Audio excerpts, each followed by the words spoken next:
Olá, boa noite. Boa noite.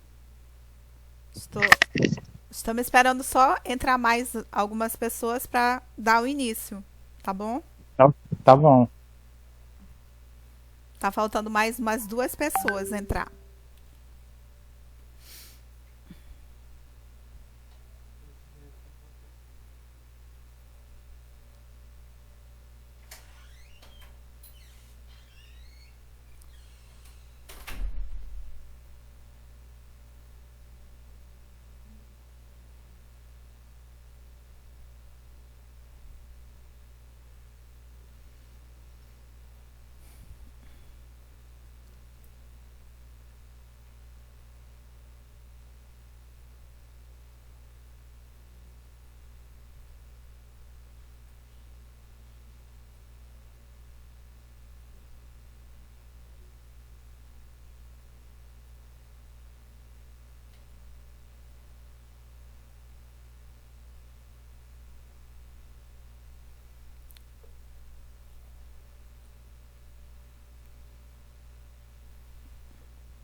Acho que eu vou começar já. Que horas tem? Mas a senhora tem que escutar o barulhinho, vai fazer um barulho. Quando a senhora estiver apresentando de alguém querendo entrar. Ah, então coloca o slide aqui pra mim, que eu já vou começar. Já tá, já tá apresentando. Essa a senhora. Aqui? Não, aqui ó, Alt Tab. Hum, Aqui ó. Pergunta se estão vendo. não, esse não é o primeiro. Pergunta se estão vendo. Slide, pergunta se chega no slide. Olá, vou fazer algumas perguntas aqui só para fazer uma conferência aqui. Quero saber se vocês estão me ouvindo. Só respondem. É porque eu quero saber se vocês estão conseguindo ver o slide, conseguindo me ouvir. Sim, tá conseguindo ouvir e ver o slide. Ah, então tá. Porque eu acho que nós já vou começar aqui, começar a falar porque fica muito tarde, né? E já tá passando um pouco da hora. Ui, Ok. tá bom? Então, vamos dar início aqui já. É, nós vamos começar a falar hoje uma consequência, né, das aulas passadas, onde eu falei sobre muito sobre desenvolvimento sustentável, né, essas coisas. Inclusive eu quero fazer, eu assistindo o vídeo passado, eu falei alguma coisa que foi errado, que eu falei que nessas aulas de hoje eu iria estar falando sobre movimentos ambientalistas, né? E eu falei sem querer, eu falei G20. E G20 é outra coisa. Sobre G20 é relacionado a blocos econômicos, né? Onde tem a PEC, tem sobre outras coisas. Então, é só para eu vendo o vídeo, né, depois e vi que eu tinha falado errado, né, assistindo depois o vídeo.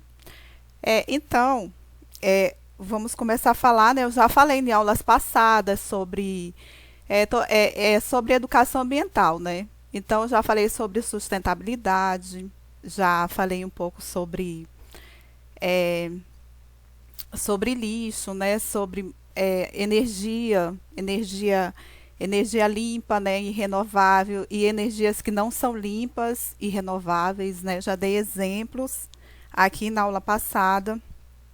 E agora nós sempre girando em torno desse assunto de que o que faz, né, mal para a natureza, né? Faz mal para o sistema, né, o ecossistema, o meio ambiente em geral, principalmente a atmosfera terrestre, que é onde existem essas queimas, né, de combustíveis fósseis, como eu falei nas aulas passadas, sobre principalmente a queima para gerar a energia, né? Queima de carvão mineral, petróleo, né? E outros combustíveis fósseis, né? Que ficam na natureza, né? que o homem retira da natureza para estar fazendo esse processo de geração de energia, que é onde a gente vê mais essa área de poluição, né, que fica concentrado na atmosfera terrestre, né, onde interage com os outros gases poluentes, né, gerando aí é, emissões de gases de efeito estufa, né, e consequentemente o aquecimento global, né, que é o que preocupa, né, mais o mundo todo, né, uma questão de uma preocupação mundial. Hoje eu vou falar um pouco sobre esses movimentos, né, ambientalistas que a gente vê tanto, né, que a gente vê falar. Vou falar um pouco sobre cada um, né, sobre algumas coisas também que aconteceram, né, alguns incidentes que aconteceram no meio ambiente, né, em décadas bem passadas, né, da que nós estamos agora. Tudo esses incidentes que eu vou falar foram ocasionados pelo homem, né, também, inconsequentemente, pelo processo, né, do capitalismo, da industrialização, né, então eu vou falar um pouco também sobre isso e vou estar falando aqui sobre as origens dos movimentos, né, ambientalistas, sobre a Conferência de Estocolmo, né, sobre todas essas outros movimentos, né, ambientalistas que já tiveram. A Rio mais 10, Rio mais 20, as COPs, né, que acontecem também. E eu vou estar falando sobre isso agora, né. Então, as origens dos movimentos ambientalistas, desde o século XVIII, né, a ciência e os ambientalistas têm se preocupado com problemas relacionados ao esgotamento de riquezas naturais. A fome, a violência, a poluição dos rios e o clima, tendo contribuído consideravelmente para a criação de bases legais com o objetivo de conter seus impactos na sociedade. Contudo, a estrutura jurídica teria sido eficiente o suficiente para frear a devastação da natureza e as ameaças sobre o futuro da vida na Terra? Que papel e ações desempenharam as grandes conferências, né, tratados e leis para conter a degradação ambiental e a destruição de riquezas naturais? Bem, pelo que eu vi, né, nas pesquisas que eu fiz, nas leituras que eu fiz, esses movimentos ambientalistas até hoje não surtiram muito efeito, né? Infelizmente, eles não chegaram a suprir, né, a cumprir, aliás, né, os acordos que eles fizeram, né, que os países fizeram ali. Então, isso aí é muito, assim, é uma coisa que eles falam tanto, né, fazem essas convenções, né, e no final das contas eles não conseguem muita coisa com isso, né, não conseguem conseguem resolver muitas coisas. Isso aí é algo assim um pouco triste, né. Aqui depois eu vou falar sobre isso aqui.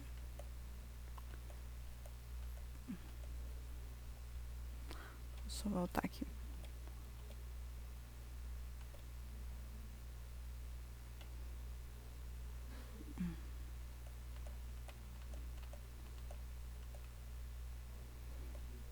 Isso aqui depois. Então, agora eu vou falar um pouco aqui sobre eventos de desastres ambientais de décadas passadas, né? Incidentes na Baía de Minamata, o Grande Nevoeiro e incidente em Donora. Esses incidentes que eu vou falar agora, eles aconteceram por imprudências, né? Por imprudências do homem, né? Sobre todo esse processo de o homem estar atrás, né? De sempre estar correndo atrás de riquezas, né? Passando por cima de tudo, sem ver o que poderia acontecer, né? Sem ver o que aquilo ali poderia estar gerando, tanto para o ser humano como para a natureza, né? Se iria trazer alguma grave consequência. Então, vou falar um pouco sobre incidente na Baía de Minamata. Aconteceu na década de 1930, no Japão, né? Foi uma coisa, algo bem triste, né? No Japão, em Minamata, né? Nessa cidade. E aconteceu que nessa cidade tinha uma baía, né? Onde as pessoas ficavam próximo ao rio, né? Naquela baía. E existia ali uma empresa, né? Uma indústria chamada, o nome japonês, que eu não sei falar esse nome, mas era assim que...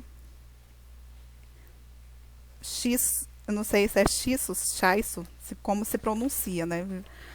Espero que vocês consigam ver aqui. CHISSO. Era o nome dessa empresa. E essa empresa, eles faziam fertilizantes, fertilizantes químicos, né? Até aí tudo bem, né? Porque os fertilizantes, eles servem para estar dando suporte ali para o solo, né? Com vitaminas, fósforos, né? E outras composições mais para estar dando vida para o solo. Então, só que acontecia que essa empresa, eles acabavam descartando também dejetos de coisas que poderiam estar causando ali veneno, né? E eles colocavam mercúrio, né? Eles descartavam naquele rio mercúrio também, né? Esse mercúrio, ele servia como uma espécie de catalisador, né, para acelerar o processo químico tá acelerando ali o processo químico dos produtos que eles usavam, né? Aliás, que eles fabricavam. E as pessoas que moravam ali naquela região, primeiramente, aconteceu que foi a contaminação de peixes, né, molúsculos, peixes e aves que consumiam os peixes daquele rio.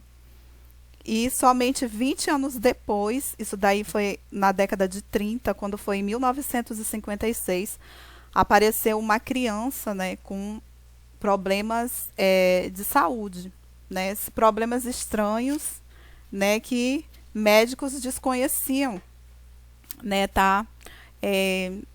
da onde que vinha, né, aqueles sintomas.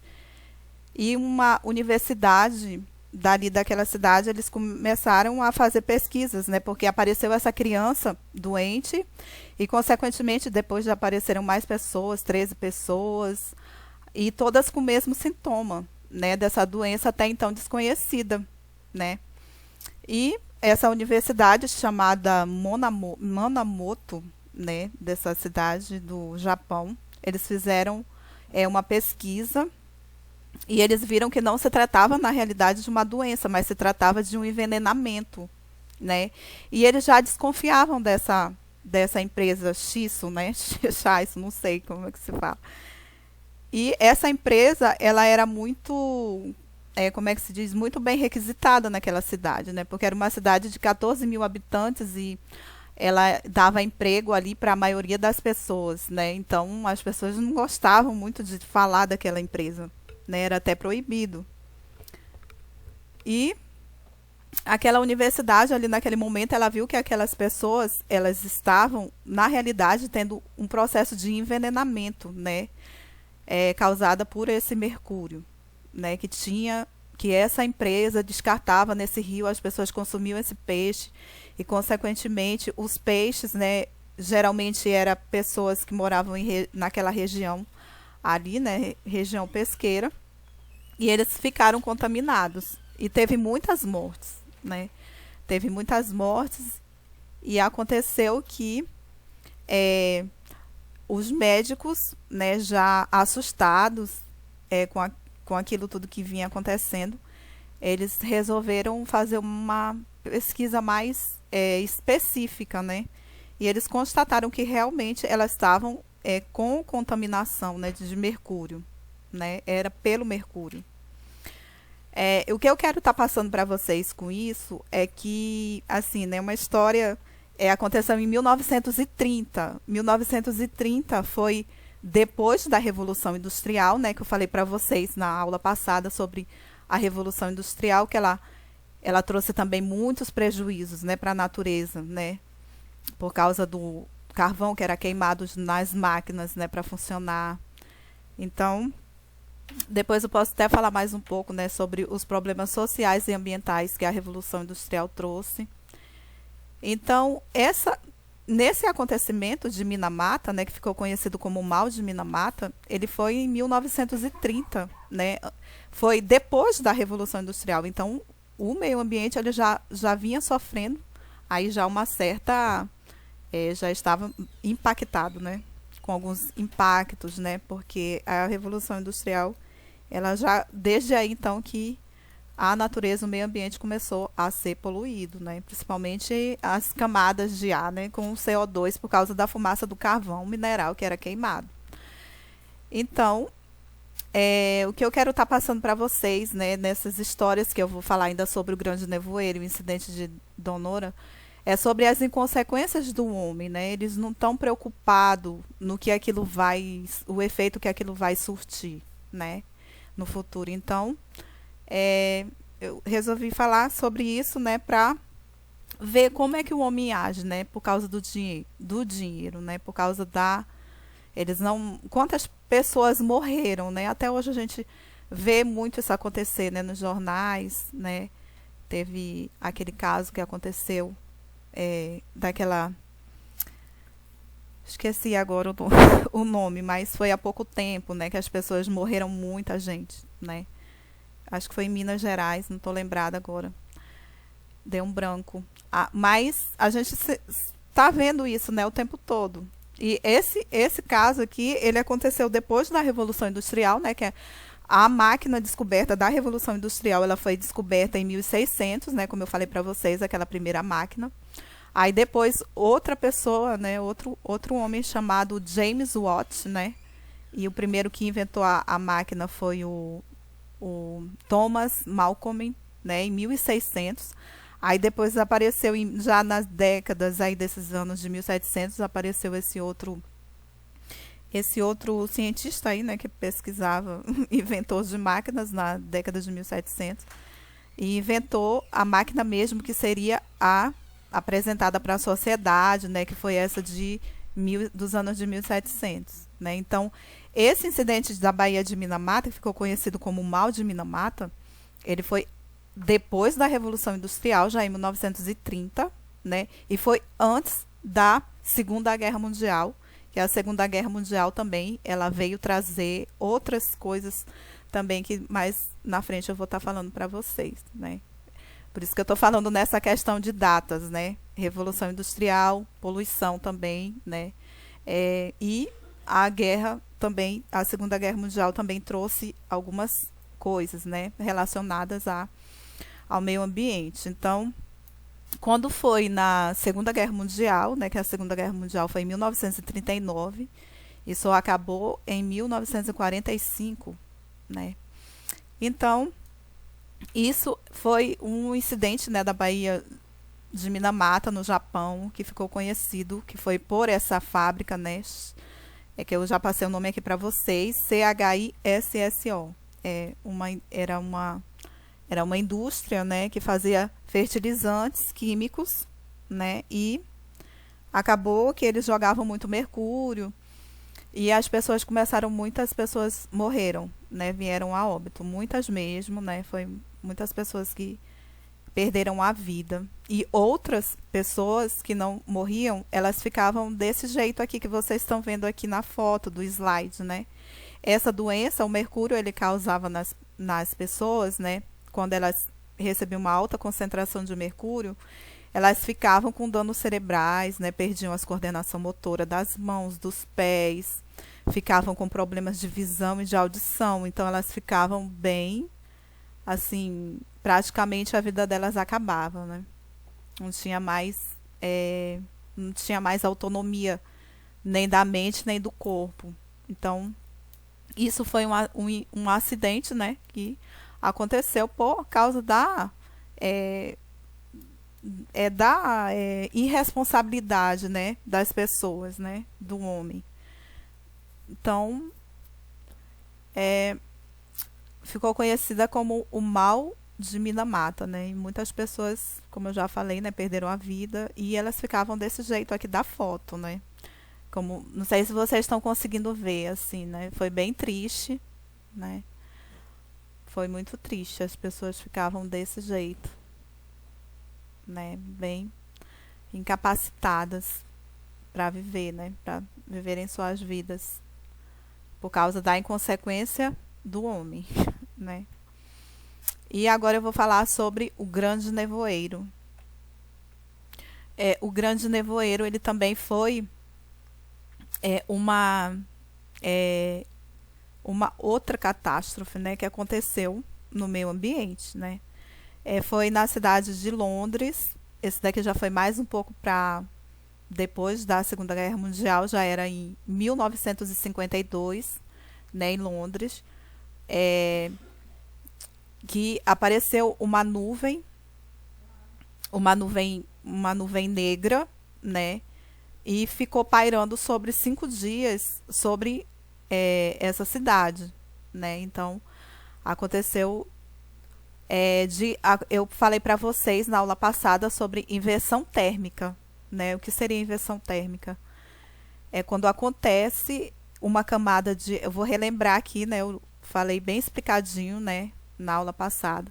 A inversão térmica, ela acontece quando uma camada de ar frio, de ar quente, né, ele fica preso na atmosfera terrestre e ele fica preso, ele não consegue sair, né, por causa dos gases que interagem lá. São muitos gases, ele não consegue sair. E, consequentemente, uma camada de ar frio, né, juntamente com os gases poluentes, acontece essa inversão térmica. Então, foi isso que aconteceu, né, em Londres, em 1952, essa inversão térmica, e aconteceu porque, após a Segunda Guerra Mundial, né, a Segunda Guerra Mundial foi de 1939 até 1945, né, e então não tinha muito tempo, né, 45 para 50, tinha 7 anos, né, que tinha acabado a Guerra Mundial, e a Segunda Guerra, né, porque a primeira foi bem antes, né. Então aconteceu de essas pessoas, né, foi em dezembro, né, e mais ou menos no comecinho de dezembro, essas pessoas estarem passando também por uma frente fria, né, vinha ali um inverno muito rigoroso, né, um inverno bem forte, e eles começavam nesse inverno a queimar carvão, né, para se esquentar, para estar se aquecendo. E aquelas partículas do carvão ficavam presas na atmosfera, né, ficavam suspensas, aquelas partículazinhas ficavam no ar. E aconteceu junto com essa frente fria, né, que esse inverno rigoroso, né, que estava chegando, e essas esquentamento de carvão que eles estavam fazendo, que era quente, né, eles interagiam ali com o flúor de hidrogênio, né, juntamente com o hidróxido de enxofre, né, que são esses dois gases poluentes. Eles estão na atmosfera terrestre em uma concentração pequena, né, como eu já falei para vocês que a atmosfera terrestre ela é composta de 78% de nitrogênio, de 21% de oxigênio, né? A maior parte é nitrogênio, 78%, e 21% de oxigênio, e o resto são de pequenos gases. Esses pequenos gases, né, que é o dióxido de carbono, o metano, o enxofre, eles estão ali em bem pequenas, o argônio, em bem pequenas quantidades, 0,1%, 0,2%. Então, são muitas poucas quantidades. Mas acontece que quando mesmo esses gases, eles sendo de pouquíssimas quantidades, quando eles interagem com os gases, né, que são os gases que chamam de poluentes, né, metais pesados também, eles começam a ficar ruins para a atmosfera. Aí nisso acontece efeito estufa, aquecimento global, inversão térmica, né? Acontece esse tipo de coisa. E em Londres, né, morreram numa estimativa de 12 mil pessoas por causa desse grande nevoeiro, né? Pela essa queima de carvão nessa época do ano, né? Na Segunda Guerra Mundial, eles perderam todo o carvão que eles tinham bom, né? Então, eles exportaram também esse carvão bom e eles ficaram com esse carvão de qualidade inferior, que nesse carvão tinha muito enxofre, né? Então, aconteceu de estar acontecendo essa tragédia. E morreram muitas pessoas, né? Muitas pessoas perderam a vida também. Era uma fumaça muito intensa, né? Que eles não conseguiam andar de carro, não conseguiam.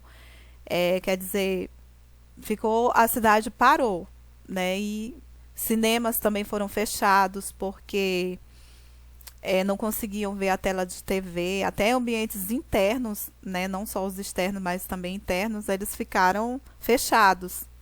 E nesse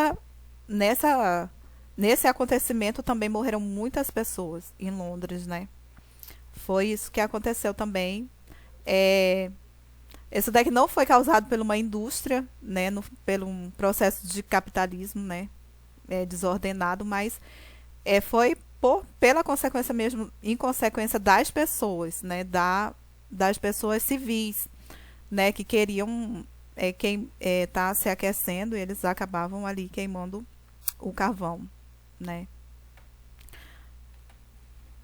Esse daqui, o incidente em Donora foi bem parecido com esse de Londres, né? Só que esse daqui já aconteceu na cidade da Pensilvânia, na Pensilvânia, nos Estados Unidos, em 1948, né? Aconteceu esse incidente que foi bem parecido com o de Londres, mas esse daqui já foi causado por uma indústria de zinco chamado Donora Zinc Work, né?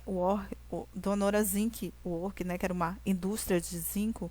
E essa indústria, ela tinha uma chaminé que ele expelia por ali, pelaquela chaminé, era uma cidade industrial, né? Muitos gases poluentes, né? Como o próprio enxofre, sempre ele está, né, envolvido. E aconteceu também uma inversão térmica, como aconteceu na de Londres, né? Muitas pessoas também morreram. E o culpado, né, foi essa indústria. Inclusive, eles acabaram também indenizando a família das pessoas que morreram, né? Aquele lá também de Minamoto, esqueci de falar, eles também foram indenizados, né? Muitas famílias pediram indenização dessas indústrias, né? Pela morte dos seus familiares. E aconteceu que realmente foi comprovado, né? Que elas fizeram esse tipo de estrago. E eles acabaram tendo que indenizar as pessoas, né? Muitos processos. É claro que eles falaram que eles nunca são culpados, né? Eles nunca são culpados, mas nós sabemos que quando há, né, perícias, né, as pessoas conseguem comprovar. E essa indústria de zinco, né, chamada Donora Zinc Work, né, e mais outra que tinha, que eu esqueci o nome agora, né, eles tinham essa indústria e eles acabaram fazendo também esse tipo de nuvem, né, fumaça negra que interagia com os gases poluentes, né, esse incidente em Donora, ele parecia como uma asma, né, nas pessoas e dava tosse nas pessoas e elas acabavam morrendo por essa intoxicação dessa fumaça. Então foi um número também grande de pessoas que eles perderam a vida, né, por causa desses incidentes, né? Então, como eu já falei para vocês, o que eu tô querendo falar aqui, né, sobre essas tragédias que aconteceram é sobre mesmo o que o homem faz na natureza, né, que vem prejudicar tanto o meio ambiente como às vezes até tirar a vida das pessoas, né? Tendo esses atos inconsequentes, eles não pensam, né? Não estão muito preocupados, né, em estar preservando tanto o meio ambiente como a vida das pessoas, né? Então eu trouxe esses três, né? Claro que aconteceram outros, né? Mas esses daqui foram em décadas bem passadas, né? Agora eu vou falar sobre as conferências ambientais, né? As conferências ambientais, elas, como eu já falei para vocês, né? Elas têm foi algo que vou começar falando aqui da primeira, né? Conferência de Estocolmo. Essa conferência, ela foi feita, né, uma declaração que engloba 26 princípios, e esses princípios são muito importantes porque eles vão determinar questões sobre o debate ambiental. Daí para frente, um plano de ação contendo 128 recomendações. O princípio mais importante que é bom salientar é o princípio 21, que faz esse equilíbrio entre essa dicotomia entre conservacionismo, né, e o conservacionismo e a exploração dos recursos naturais, né? E essa ambição de recursos naturais, nesse princípio, ele procura refletir o equilíbrio dessa visão, dizendo que é reconhecido o direito dos estados a explorar os seus próprios recursos, mas, por outro lado, tem a responsabilidade que eles têm de evitar danos transfronteiriços em relação ao meio ambiente. Essa conferência de Estocolmo, ela aconteceu, né, porque ela foi a primeira conferência, né, a acontecer. Ela foi na Suécia, né, na cidade de Estocolmo, em 1972, né? Então, foi algo que foi necessário que acontecesse, né? Porque os líderes, né, a ONU, né, que ela é responsável pela paz, pela tá buscando os interesses, né, do mundo todo, né? A Organização das Nações Unidas, ela tá ali, né, buscando os interesses da humanidade, né, tanto pela paz como pela sociedade, problemas da fome, problemas relacionados ao meio ambiente, né? Então, em 1972 foi necessário fazer essa primeira conferência, né, de Estocolmo, na cidade ali da Suécia, né? Como eu já li aqui para vocês, né? Vocês podem ler também para entender melhor, né? Cada um vai tirar suas próprias conclusões. E aconteceu que depois da Segunda Guerra, né? Como eu falei para vocês, né? Da Segunda Guerra Mundial, os países, eles estavam ali se sentindo, né? Se sentindo os tal, assim, né? Como se diz, a última bolacha do pacote. Por quê? Porque eles, depois da Segunda Guerra Mundial, eles começaram a ter um crescimento econômico muito grande, né? Isso nos países mais desenvolvidos, né? Como é lógico, como os Estados Unidos, a China, a Rússia, a Alemanha. Então ali eles eles estavam bem assim, né? Estavam bem economicamente, né? Depois da Segunda Guerra Mundial, eles começaram a se expandir e aconteceu que eles achavam, né, que os recursos da natureza estavam ali para servi-los, né, e ficar ali para sempre, né? Ficar ali nunca iriam se esgotar, né? Ficariam ali para sempre. E quando foi em 1945, né, que acabou a Segunda Guerra Mundial, quando foi em 1950, né, aconteceu um processo de industrialização muito grande, né, nos países mais evoluídos, e eles ficavam nessa, né, vamos explorar a natureza o máximo, né, porque tudo que a gente tem, né, é retirado da natureza. A indústria, ela pega a sua matéria-prima da natureza. Então, aí até 1950, eles achavam, tá de boa, né, não vai acontecer nada que vai impedir a gente nesse processo, né. Mas quando foi aconteceu que em 1960, mais ou menos, né, tinha um clube, umas pessoas, né, que um industrial italiano, ele fundou um clube, né, chamado Clube de Roma, e também um escocês que ele era, esqueci o nome dele, Alexander, alguma coisa aí, esqueci o sobrenome. Então eles inventaram esse Clube de Roma. Deixa eu ver aqui onde é que fala do Clube de Roma. Aqui. E aconteceu que eles,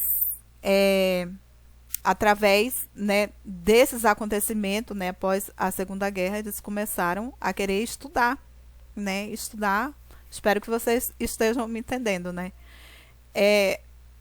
Eles acharam que estava tendo um desequilíbrio entre o processo, né, da população, né? Eles queriam fazer, como diz aqui, uma estimativa, né, sobre os recursos naturais, né? Se aquela demanda, né, que estava tendo, né, deles estarem querendo tirar tanto recursos da natureza, né, ela seria proporcional, né, ao tanto do que eles estariam usando, entenderam? Então aconteceu que esse Clube de Roma, eles escreveram um livro chamado, ai, como é que era o nome do livro?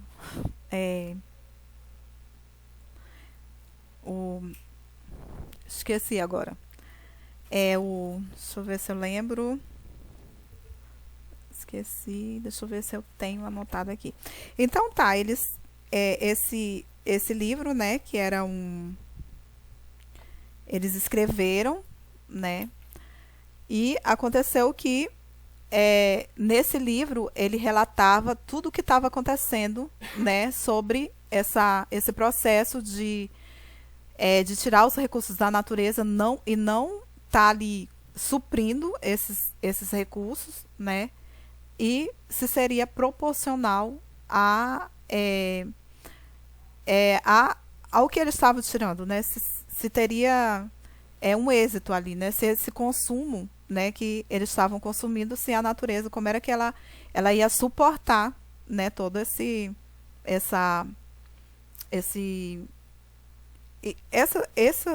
processo, né, que estava acontecendo deles estarem tirando esses recursos, né, da natureza. E eles fizeram uma estimativa, né, e foi comprovado nesse livro, porque eles fizeram uma pesquisa com a universidade, eles enviaram para lá, né, os dados, né, através dos estudos que eles fizeram para uma universidade que ela fica em Massachusetts, nos Estados Unidos, e até hoje, né, ela é uma das mais bem, né, só fica atrás de 3, né, que ela é uma das melhores, né, para estar fazendo pesquisas sobre esse tipo de coisas, né, sobre estimativas, sobre essas coisas de estar verificando, né, sobre estatísticas, né. Então é uma universidade chamada MIT, né, que é o MIT, o nome dela, MIT. E lá realmente foi constatado, né, pelos dados, né, eles passaram todas essas informações que estaria mesmo daqui para 2100 os recursos naturais estariam se esgotando, porque o homem estava acelerando um processo, né, de estar retirando e não estar colocando de volta, né, está se repondo, né. E esse Clube de Roma, ele foi muito importante, ele existe até hoje, os dias de hoje, né, esse livro foi escrito por 4 pessoas, né, que agora eu não lembro os nomes dos autores, e eu vou falar o nome do livro para vocês daqui a pouco.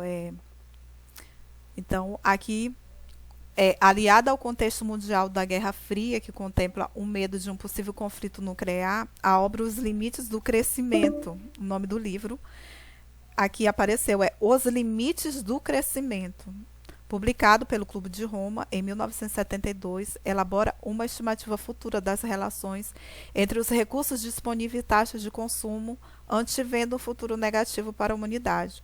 Esse livro reforça as preocupações ambientais e as coloca na agenda mundial, colaborando para o afloramento de um sentimento apocalíptico.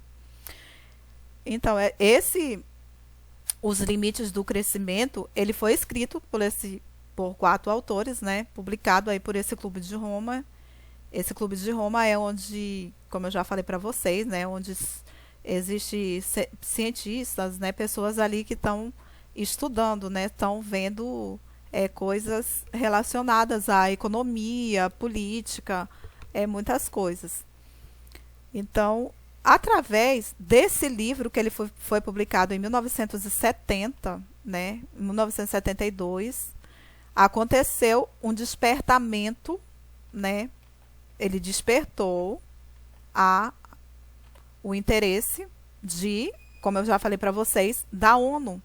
Então, resolveram fazer a primeira conferência, né, que ela não foi propriamente essa conferência de Estocolmo para tratar de assuntos ambientais. Ela foi para tratar assuntos ambientais, né, mais focado no desenvolvimento humano.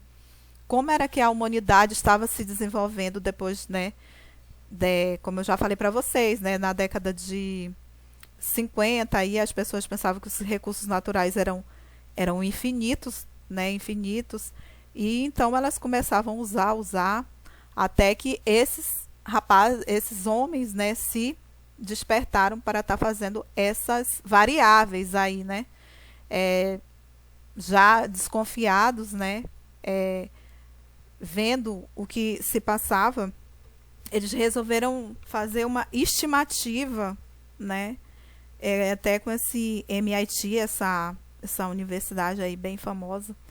Então eles chegaram nessa conclusão, que realmente estava acontecendo o que estavam imaginando, né? E depois de tudo isso, a ONU, despertada, né, por esse livro, então vamos fazer aí uma conferência para se tratar desses assuntos ambientais e também do desenvolvimento humano, né? Essa conferência de Estocolmo, né, que foi na Suécia em 1972, ela foi voltada para verificar tudo isso, né, para estar colocando ali em pratos limpos, né, isso que estava acontecendo no meio ambiente, e também uma preocupação muito grande com as pessoas, né, em relação a o desenvolvimento humano, né, porque eles começaram a se preocupar, né, pensaram assim, como é que o mundo vai ficar? E nesse livro, né, que eu falei para você, Os Limites do Crescimento, ele relatava que ali até 2100, né, todos os recursos naturais do planeta estariam esgotados. Isso começou a chamar a atenção da ONU, né, das Nações Unidas, e eles resolveram fazer essa conferência de Estocolmo, que foi a primeira, né, em 1972. Faltam 7 minutos só para estar terminando essa primeira parte, né? Porque a gente está usando pelo Google Meet, né? Que eu já falei para vocês, e ele só fica só 1 hora. Aí faltam 7 minutos. Aí eu vou estar reenviando o link para vocês, tá bom? Inclusive eu quero falar que hoje já é o último dia, né? Já é o último dia que eu estou fazendo o meu estágio. E já vou completar hoje às 6 horas, né? Aí eu lá no final vou agradecer para vocês, né? Por ter tirado um tempinho para estar me ouvindo, né? Então, foi assim, né? Que aconteceu a primeira conferência de Estocolmo na Suécia. Ela foi um despertamento, né? Para onde a ONU ali queria resolver problemas relacionados ao desenvolvimento humano e também relacionados ao meio ambiente, né? Então foi isso aí que aconteceu. Essa conferência, né, ela foi feita, já li aqui para vocês. E, consequentemente, depois dessa conferência, eu não vou estar falando para vocês assim, tudo que aconteceu, né? Uma por uma, assim, todo. Vou até estar passando aqui também, mas não assim bem esclarecido, né? Porque realmente nelas aconteceram muitas coisas, né? Tem vários. Ali tem os princípios, né?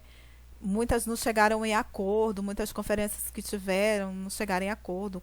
Então, na de Estocolmo, eles não chegaram em um acordo, né? Mas eles ficaram ali com 26 princípios, né? E esses 26 princípios, tinha o 21, né? Que fala aqui, que foi um dos principais, que como estava um processo de industrialização muito grande, né? Desses países estarem se desenvolvendo economicamente, aconteceu que essa dicotomia ficou nesse artigo ali, nesse princípio 21, né, que fazia o equilíbrio entre essa dicotomia, entre o conservacionismo e essa ambientação da exploração dos recursos naturais, né? Então, eles bateram muito nessa tecla, porque eles, por um lado, tinha a ONU, né, que queria preservar pelo conservacionismo, né, pela conservação da natureza, e pelo um lado tinha, né, os exploradores dos recursos naturais, né? Mas aí eles ficaram de estar ali fazendo, né, de terem a responsabilidade de evitar os danos transfronteiriços em relação ao meio ambiente. Então, cada um procurou ali cada país, né, procurou se comprometer, né, com uma falando, né, que não ia ultrapassar, né, além dos limites, né? Então foi assim mais ou menos, né, que aconteceu essa conferência. Ela não teve como é que se diz, um acordo. Eles não entraram assim no acordo, né? Porque muitos países, né? Então países emergentes, como países, né, mais de primeiro mundo, que seria aí os Estados Unidos, a China, a Rússia, né, a Alemanha.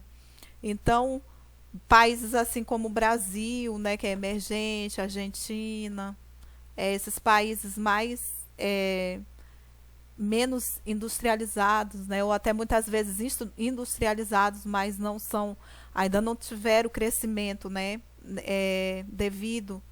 Então acontece que houve esse impasse, né, não teve ali um acordo, né, ainda muito eficaz, né, para isso, mas teve esses 26 princípios nessa conferência de Estocolmo, onde ficou ali como assim, tinha várias coisas ali, né, entre esses 26 princípios, como a conservação do meio ambiente, né, e o 21 falava justamente sobre isso, né, sobre o conservacionismo de um lado, sobre a exploração dos recursos naturais do outro lado. Né? Espero que vocês estejam mais ou menos entendendo, né? Depois da de Estocolmo, teve a Rio 92, né? Conhecida também como Eco 92, promoveu discussões sobre temas ambientais mais específicos como a biodiversidade, mudanças climáticas. Foi na Eco 92, né, que o termo desenvolvimento sustentável passou a ser mais usual, tanto que foi incluído na lista dos princípios publicados na Declaração do Rio sobre o Meio Ambiente e o Desenvolvimento, que segue as bases analisadas, né, em Estocolmo como os 27 princípios.